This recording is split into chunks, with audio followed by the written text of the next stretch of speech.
All right, guys, one more quick video for you on the SWAT X1. This video is coming from a couple of Facebook comments that I thought would be good to address that I did not in my first two videos.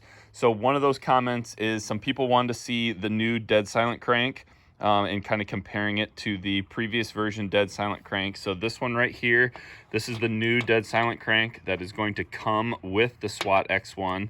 You can also purchase this crank separately for bows that are compatible with the dead silent crank. And then this crank right here, this is the dead silent crank that came with my SWAT XP. So I'm going to put both of them on the bow. I'll show you what they look like on the bow, and then I will draw both bows with the crank and kind of tell you what I feel as far as the difference between them. And then what we're also going to do, because I did not, and I apologize for not doing this in the previous video, but we're just going to shoot, not for accuracy, but just for a sound comparison, the SWAT X1 versus the SWAT XP with stock bolts. I'm just going to shoot both of them just so you guys can hear the difference between the two bows. All right, so on the SWAT X1, we've got the crank installed. So on this crank, it actually has kind of a square recess in the end of the buttstock here that the crank will install on. It's a little bit different. The crank installs on the same groove that you would use as your rope cocker, and then it's kind of got this extra tab that comes up over the stock a little bit to just help support it. Otherwise, I mean, your lever to, release the crank or kind of lock it as you're cranking, that looks to be the same. I haven't drawn it back yet, but just a little bit different design there. And then obviously the size of the crank is much smaller with the new dead silent crank that comes with the X1 compared to this one for the XP. All right, one thing I wanted to clarify, Jeff Anderson, thank you for your Facebook comment, was the foot stirrup on the SWAT X1. So on the XP, it is fixed in that 90-degree position. On the X1, it is intended for you to draw the bow using the rope cocker with the foot stirrup in that parallel to the barrel position. So when you put it down in that 90-degree position, that is for your shooting rest, and that is also for you to utilize the two limb blocks on the bow for when you're using the crank system. So again, those blocks are there just so you don't scuff up your limbs or your limb pockets or any other part of the bow. Three.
All right, we got them both cocked.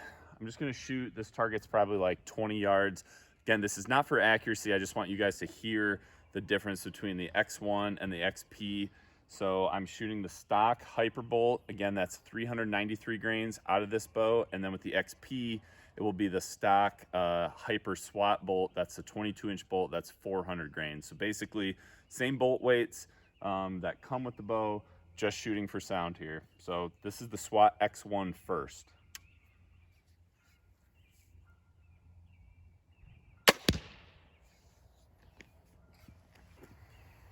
Okay, now for the SWAT XP.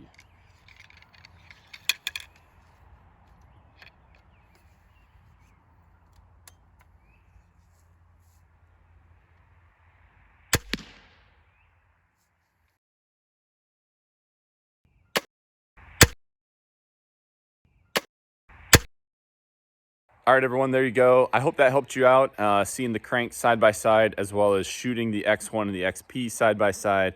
guess just a couple notes on the crank. I personally did not notice any difference in ease of installation, ease of use, ease of cocking the bow, ease of pulling it off. I felt both of the cranks worked really well. They're both smooth, they're both quiet. The biggest thing is that the new crank is definitely much smaller, which I appreciate for something that I'm going to stick in my pocket, take out in the field with me. Having more pocket room, I'm not going to complain about it at all. So, and then the sound comparison between the X1 and the XP. I mean, the X1 is definitely quieter, especially when you're shooting stock bolt for stock bolt, 400 grains basically for the X1, 400 grains for the XP. The X1 is definitely smoother and is definitely quieter. But that, just as a disclaimer, that is not a knock at all against the XP. If that is a bow, if you're looking at the X1 and you want to get that, but you're like, man, the price tag on the XP is fantastic and that's something that I can afford, the XP is a fantastic bow. And what Killer Instinct did with the X1 is exactly what a manufacturer should do with a flagship crossbow, and that is keep all of the things that are working awesome, that are bulletproof, the barrel system, the trigger, the balance, the, small, compact bullpup design. They kept all of that, and then they made modifications on the cam system and making it even a little bit smaller, the foot stirrup, all those kind of tweaks. They took their flagship bow and they made it better, but that is not a knock against the XP at all. The XP is a fantastic bow, and if the noise and the vibration part of the XP is something that you're concerned with, trust me, we can fix that. There are things that you can do, especially shooting heavier bolts, to help reduce that sound, reduce that vibration, and have your XP shooting really well. I know I shoot 543 grain bolts out of this thing, and it is definitely a smoother shooting bow with that heavier crossbow bolt compared to the stock 400 grain bolts. Both bows are fantastic. The X1, definitely an improvement on the XP, but you will not be disappointed with either of them. So I hope you guys enjoyed these videos. I certainly enjoyed filming them for you, and I'm really excited for all of you guys who are interested in the X1. You guys will love them if you are interested in them, and if you haven't taken a look at them yet, you should definitely consider them for a flagship crossbow. These things are priced extremely competitively compared to other manufacturers, and this is a freaking awesome bow. You will love it. So thank you guys for tuning in. I hope you enjoyed. Remember, be a sportsman, make a sportsman.